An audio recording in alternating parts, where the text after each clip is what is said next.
কেউ যদি এই জুমার দিন উত্তম রূপে ওযু করে জুমাতে আসে, জুমার খুতবা শ্রবণ করে এবং চুপচাপ থাকে। কিছু মানুষ তো আছে যে আসার পরে কথাবার্তা না বললে তার পেটের ভাত হজম হয় না, এমন কিছু মুসলমান আছে না? এরা ফজিলতের বাইরে। কেউ যদি কথা না বলে চুপচাপ খুতবা শ্রবণ করে, অর্থাৎ কোরআন হাদিসের আলোচনা সবগুলো মনোযোগ সহকারে শুনে, নবী করিম সাল্লাল্লাহু আলাইহি সাল্লাম বলছেন 10 দিন পর্যন্ত সে যত গুনাহ করেছে সব গুনাহ আল্লাহ তাআলা এই জুমা থেকে বের হওয়ার আগে মাফ করে দিবে।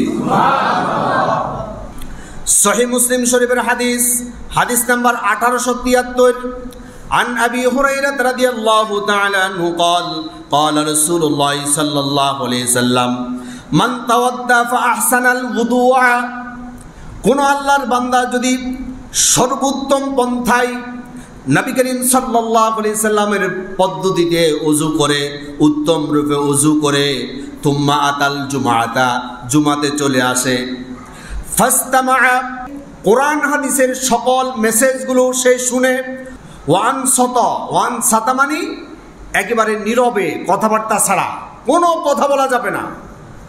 মসজিদে প্রবেশ থেকে একেবারে বের হওয়া পর্যন্ত কোনো কথা বলল না, কোরআন হাদিসের প্রত্যেকটা মেসেজ মনোযোগ সহকারে শুনলো। গফির লাহু, আল্লাহ তাআলা তাকে ক্ষমা করে দিবে, মা বাইনা ওয়া বাইনাল জুমআতি, এক জুমা থেকে আরেক জুমা পর্যন্ত যত দিন আছে, যত গুনাহ সেই করেছে বা তার জীবনে সংগঠিত হয়েছে, ওয়াজিয়াদাতু সালাসাতি আইয়ামিন, এক জুমা থেকে আরেক জুমা পর্যন্ত কয় দিন? 7 দিন। এই 7 দিন ওয়াজিয়াদাতু সালাসাতি আইয়াম, নবী করিম সাল্লাল্লাহু আলাইহি সাল্লাম বলছেন আরো 3 দিন, অর্থাৎ সাথে সাথে আরো 3 দিন যোগ হলো কয় দিন? 10 দিন।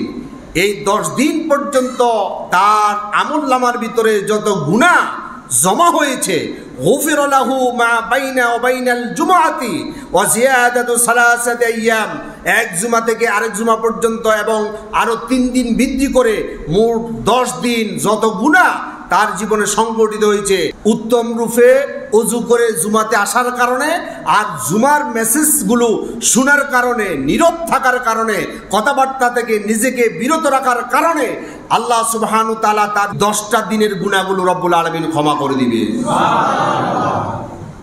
জুমাতে আসলেন, আপনি বসে বসে জিমাইলেন অথবা কথাবার্তা বললেন, মনোযোগ সহকারে কোরআন হাদিসের মেসেজগুলো, খুতবাগুলো শুনলেন না, তাহলে আপনার 10 দিনের গুনাহ ক্ষমা হবে না।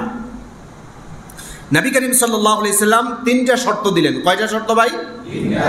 সর্বপ্রথম শর্ত হচ্ছে ফাহসানাল ওযুউ, অর্থাৎ উত্তম রূপে ওযু করবেন। উত্তম রূপে ওযু মানে ওযুর অঙ্গগুলো ধোয়ার ক্ষেত্রে বাকি না থাকে, প্রত্যেকটা অঙ্গ ভালো করে ধৌত করে 1 নম্বর শর্ত পূর্ণ করলেন।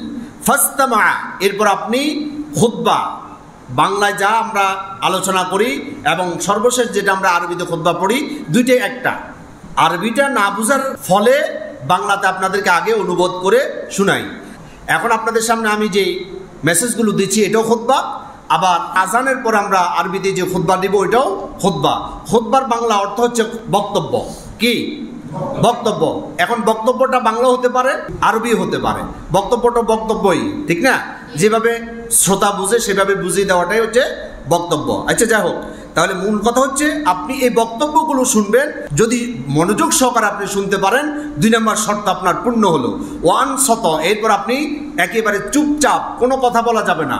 মসজিদে প্রবেশের পর থেকে একেবারে বের হওয়া পর্যন্ত কোনো কথা বললেন না, চুপ থাকলেন, তাহলে আপনি 3 নম্বর শর্ত পূর্ণ করলেন। এই 3টা শর্ত পূর্ণ করলে 10 দিনের গুনাহ আল্লাহ তাআলা ক্ষমা করে দিবে। সুবহানাল্লাহ। আল্লাহ তাআলা আমাদেরকে আমল করার তৌফিক দিক, আমরা বলি আমিন। এই কয়েকটা শর্ত পূর্ণ করে কেউ জুমা আদায় করতে পারে, এক জুমা থেকে আরেক জুমা পর্যন্ত যত গুনাহ হয়েছে সব গুনার কাফফারা এই জুমার দিনটা হয়ে যাবে। সুবহানাল্লাহ। আসুন রাসূলের হাদিস থেকে শুনি।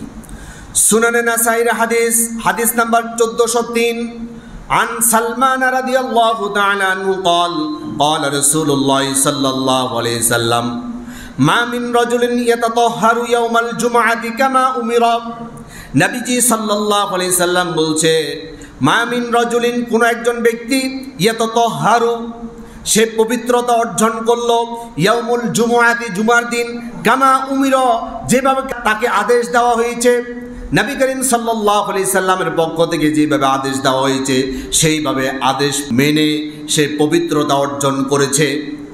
থুম্মা ইয়াখরুজু, অতঃপর সে বেরিয়ে গেল, মিন বাইতি, তার ঘর থেকে, হাত্তা ইয়াতিয়াল জুমআতি, সে জুমাতে চলে আসলো, ওয়ায়ুনসিতু, এবং নীরব থাকলো, কোনো কথাবার্তা বলল না, হাত্তা ইয়াকদিয়া সলাতাহু, সলাত শেষ করা পর্যন্ত।